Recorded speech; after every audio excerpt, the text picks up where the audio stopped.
आप सभी को मेरा नमस्कार। आज सनातन धर्म को मलिन करने के लिए आए दिन नए नए प्रोपेगेंडा रचे जाते हैं। इनमें से एक है कि सनातन धर्म शास्त्र स्त्रियों का शोषण करते हैं। बार बार हमको बताया जाता है कि स्त्रियों को वेद पढ़ने का अधिकार नहीं है। मैंने इस विषय पर मनुस्मृति की अवधारणा पहले ही एक अन्य वीडियो में दर्शाई हुई है, जिसका लिंक आपको आई बटन पर मिल जाएगा। पर आज की वीडियो में मैं आपको वेदों में निहित स्त्री के दर्शन करवाऊंगा। आगे बढ़ने से पहले मैं अपने दो साथियों को धन्यवाद कहना चाहता हूं। बहन नीतू बिष्ट ने और भ्राता रोहित ने क्रमशः 500 एवं 1001 रुपए का सहयोग UPI के माध्यम से भेजा है, जिसके लिए इनका बहुत बहुत धन्यवाद। इस सहयोग राशि से मैं सूर्य सिद्धांत खरीदने वाला हूं, अतः आपको पुनः धन्यवाद। वेदों में महिलाओं की स्थिति जानने से पहले मैं आपको मेरे सोर्स के विषय में ब्रीफली बता देता हूं। इस वीडियो में मैंने मुख्यतः पंडित धर्मदेव विद्या मार्तंड द्वारा संकलित पुस्तक स्त्रियों का वेदाध्ययन और वैदिक कर्मकांड में अधिकार का सहारा लिया है। वीडियो अंत तक देखना, अन्यथा लोग टाइपिंग निंजा बनकर गधों जैसी बातें करेंगे। तो चलिए आगे बढ़ने से पहले एक ऋग्वेद का मंत्र समझते हैं। सम्मानो मंत्र समिति सम्मानी सम्मानम मनः सह चित्त में शाम सम्मानम मंत्रम विमंत्रये वह सम्मानेन वो हविषा जुहामी। अर्थात हे समस्त नर नारियों, तुम्हारे लिए ये मंत्र समान रूप से दिए गए हैं तथा तुम्हारा परस्पर विचार भी समान रूप से हो। तुम्हारी सभाएं सबके लिए समान रूप से खुली हो, जन्मगत भेदभाव उनके अंदर ना हो, तुम्हारा मन और चित्त समान तथा मिला हुआ हो। मैं तुम्हें समान रूप से मंत्रों का उपदेश करता और समान रूप से ग्रहण करने योग्य पदार्थों को देता हूँ। तो स्पष्ट है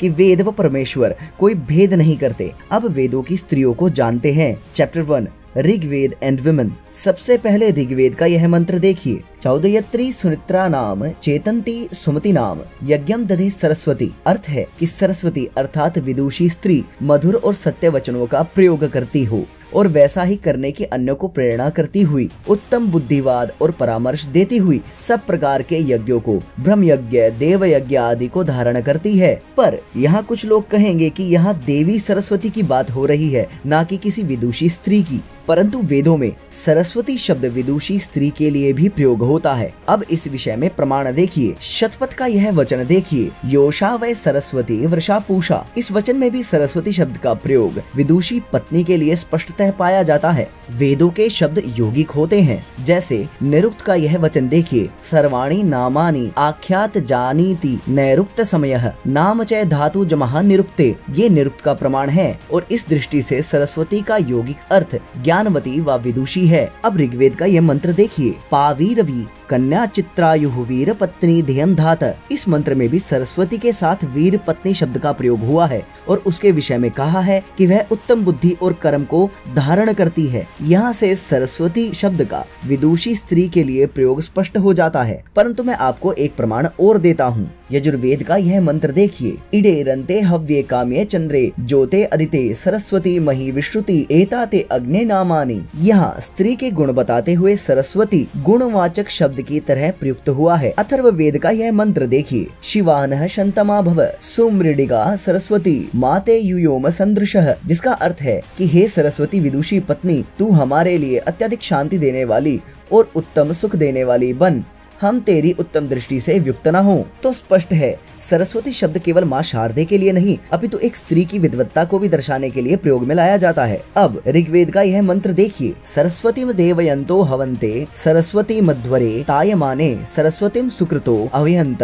सरस्वती दाशुषे वार्यम दात। अर्थात दिव्य गुणों की कामना करने वाली विदुषी देवी को निमंत्रित करते हैं। यज्ञों के अवसर पर उनके अनुष्ठान के लिए ऐसी स्त्री को निमंत्रित किया जाता है। उत्तम कर्म करने वाले विदुषी देवी को बुलाते हैं और वह दानशील व्यक्तियों को उत्तम ज्ञान देती है। इस मंत्र में स्त्रियों के न केवल यज्ञ करने बल्कि करवाने का अधिकार भी पूरी तरह सूचित हो जाता है। तो क्या बिना वेदों का अध्ययन किए स्त्रियां यह सब कर सकती थी? कमेंट करके बताइए। आपको यह जान के आश्चर्य होगा कि ऋग्वेद के अनुसार स्त्री ब्रह्मा की पदवी पा सकती है, पर इसका प्रमाण देखने से पहले ब्रह्मा का यहाँ क्या आशय है, क्या अर्थ है, वो जानते हैं। गोपद उत्तरार्ध के अनुसार तस्माद यो ब्रह्मनिष्ठः स्याततम ब्राह्मणम कुर्वीत। अर्थात जो सबसे अधिक परमेश्वर और वेदों का ज्ञाता हो उसे ब्रह्मा बनना चाहिए। अब ऋग्वेद का यह मंत्र देखिए, अधः पश्यस्व मोपरि संतराम पादको हरय माते कशपलको दर्शन स्त्री ही ब्रह्मा बभूविथ। यहाँ कहा गया है तुम नीचे देखकर चलो, व्यर्थ में इधर उधर की चीजों या व्यक्तियों को मत देखते रहो, अपने पैरों को सावधानी और सभ्यता से रखो, ऐसे रूप में वस्त्रों को धारण करो जिससे तुम्हारे गुप्तांग दिखाई ना पड़े। अंतिम चरण में कहा है कि इस प्रकार उचित लज्जा और सभ्यता के नियमों का पालन करती हुई तुम स्त्री निश्चय से ब्रह्मा की पदवी पाने के योग्य बना सकती हो, अर्थात स्त्री सबसे बड़ी वेदज्ञ भी बन सकती है, ऐसा वेद कहते हैं। एक मनुष्य के जीवन का बहुत महत्वपूर्ण पड़ाव होता है विवाह। ऋग्वेद के सूर्य सूक्त में विवाह के वैदिक मंत्र निहित हैं और इन मंत्रों की ऋषि अर्थात मंत्र दृष्टा स्वयं एक स्त्री है, नाम है सूर्या सावित्री। पर चलिए पहले मंत्र दृष्टा का अर्थ जानते हैं। ऋषिर दर्शनात् स्तोमान ददर्शेति ऋषियो मंत्र दृष्टार है, यह निरुक्त का प्रमाण है और जिसके अनुसार ऋषि का अर्थ होता है मंत्रों का दृष्टा और उनके रहस्य को समझकर प्रचार करने वाला। अब सूर्य सूक्त के ये मंत्र देखिए। समजन्तु विश्वे देवः समापो हृदयानिनो सम्मातिर्श्वा समधाता समुदेष्ट्री दधातुनो। इस मंत्र का तात्पर्य है कि सब विद्वान लोग इस बात को जान ले कि हम दोनों के हृदय जल की तरह परस्पर प्रेम युक्त मिले रहेंगे।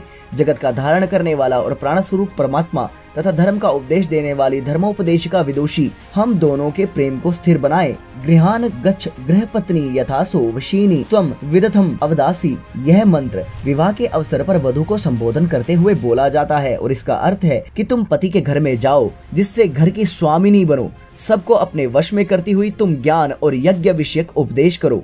इह प्रियम प्रजया ते समृद्धताम अस्मिन् गृहे गार्ह पत्याय जागृहि एना पत्या तन्वम संसृजस्वाधा जीवरी विद्धाम वदाथः। अर्थात वर वधु तुम दोनों वृद्ध ज्ञान तथा अनुभव की दृष्टि से होकर विदत अर्थात ज्ञान और यज्ञ का अन्यों के प्रति उपदेश करो, उसके प्रसार में अध्यापन आदि द्वारा सहायता करो। अब जरा सोचिए, वेदाध्ययन के अधिकार के बिना क्या स्त्री ये सब कर पाएगी? चलिए ऋग्वेद के कुछ अन्य मंत्र देखते हैं। इन सभी मंत्रों का भाव यही है कि सूर्य के उदय के साथ साथ मेरे सौभाग्य की भी वृद्धि हो रही है। मैं अपने पतिदेव को प्राप्त करके विरोधियों को पराजित करने वाली और सहनशील बनूं। मैं वेद ज्ञान का श्रवण करने वाली हूँ। मैं तेजस्विनी और सभा आदि में प्रभावशाली भाषण करने वाली हूँ। पतिदेव मेरी इच्छा ज्ञान और कर्म के अनुकूल कार्य करें। मेरे पुत्र शत्रुओं का नाश करने वाले हैं और मेरी पुत्री भी ज्ञान आदि गुणों के कारण विशेष रूप से चमकने वाली है।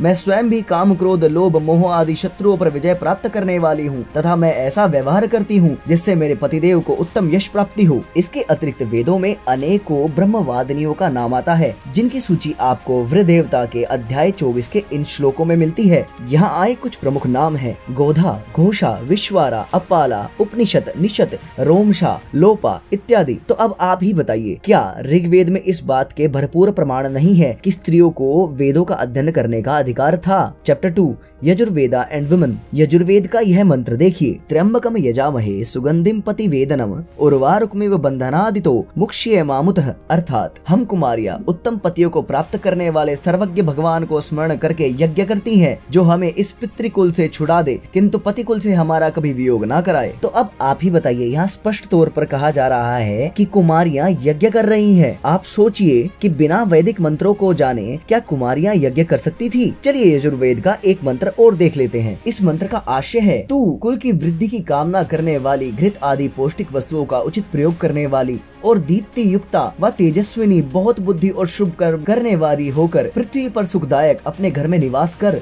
तू ऐसी गुणवती और विदुषी बन कि रुद्र और वसु ब्रह्मचारी भी तेरी विद्वत्ता की प्रशंसा करें। सौभाग्य की प्राप्ति के लिए इन वेद मंत्रों के अमृत का बार बार अच्छे प्रकार पान कर अध्यापक उपदेशक आदि उत्तम उपदेश देकर तुझे इस उच्च अवस्था पर प्रतिष्ठित करें। अब आप सोचिए कि क्या सनातन धर्म स्त्रियों को वेद पढ़ने से रोकता है? Chapter 3 Atharvaveda and women. अब अथर्ववेद का यह मंत्र देखिए। ब्रह्मचर्येण कन्या युवानम विंदते पतिम। इसका अर्थ है कि कन्या ब्रह्मचर्य का अनुष्ठान करती हुई उसके द्वारा युवक उत्तम पति को प्राप्त करती है। परंतु यहाँ स्पष्ट कर देता हूँ कि ब्रह्मचर्य का अर्थ केवल वीर्य और रज का रक्षण नहीं अपितु इनके साथ वेदों का अध्ययन करना भी है। तो स्पष्ट है कि कन्याओं के लिए वेदों के अध्ययन का विधान वेदों में है। चलिए एक प्रमाण और अर्थात अथर्ववेद का यह मंत्र देखिए। ब्रह्मा परम युज्यताम ब्रह्म पूर्वम ब्रह्मान ततो मध्यतो ब्रह्म सर्वतः अनाव्याधाम देवपुराम प्रपद्य शिवास्योना पतिलोके विराज। अर्थात हे वधु, तेरे आगे पीछे मध्य में अंत में सर्वत्र वेद विषयक ज्ञान अर्थात परमेश्वर रहे। वेद ज्ञान को प्राप्त करके तू अपना सारा जीवन बना मंगलमयी सुखदायिनी निरोगी होकर पति के घर में विराजमान, विशेष रूप से ज्ञान आदि गुणों के कारण चमकने वाली बन। अब आप स्वयं सोचिए कि क्या सनातन धर्म स्त्रियों को वेदाध्ययन से रोकता है? और बताइए कि प्रोपेगेंडाधारी झूठ क्यों बोलते हैं? आपके कमेंट मेरे लिए बहुत महत्व रखते हैं। और हाँ, चिंता ना करें क्योंकि सत्यमेव जयते। जय श्री हरि।